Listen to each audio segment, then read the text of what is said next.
So mayong udto pag-usab mga kaigsunan kani ang ikalima nga tree house unya nanay kwarto nya with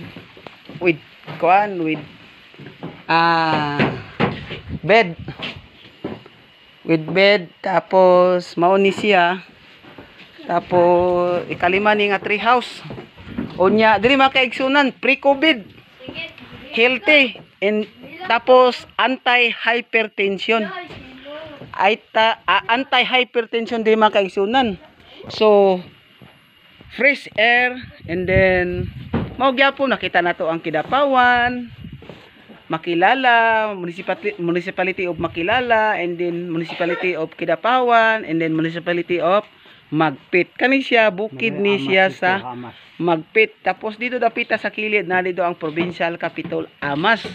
Na dito ang dako nga likod aning buntod na salipdan na gamay. So mao ni ang buntod nga tukuran gyud ako og simbahan kay daghang mga Seventh-day Adventist nga naa diri nagulat lang og simbahan. Unya makaigsunan kung naa mo interesado nga magpabutang mo diri og rest house or bakasyon, gusto mo magbakasyon, gusto mo magbutang diri og inyuhang cottage, libre mga kaigsunan, istoryahan lang nato.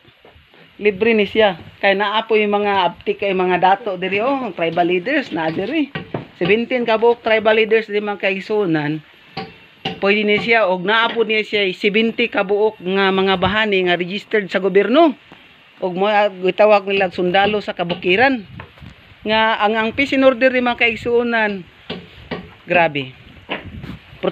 Grabe ka protection jud. Labaw niya na mga kaigsunan is kani nga bukid gitawag ni siya og Holy Mountain kay naa ang underground cave diri nga long distance cave na diri sa kabunturan naa sa ilalom na dito sa may sapa-sapa.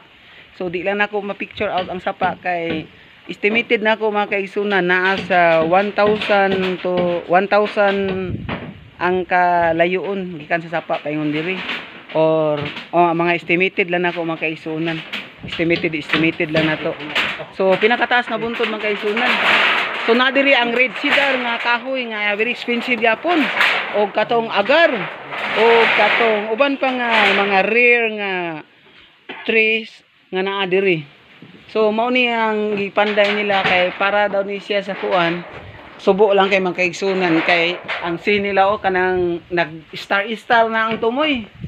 So kinahanglan jud kayo pero kung kamo gusto mo magpa-booking diri og kanang inyong rest house kay 4 wheels man nga masulod diri hanto diri sa tumoy baklayo na gamay pasaka tapos ang sakyan ng 4 wheels bilin dito sa ubos kay naman ta sa top of the mountain.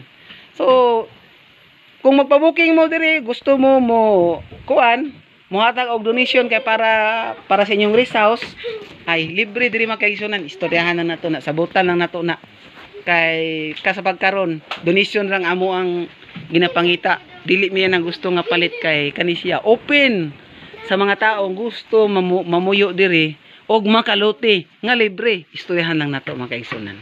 So daghang salamat kani inyong ulipon servant of God Seventh-day Adventist. Salamat.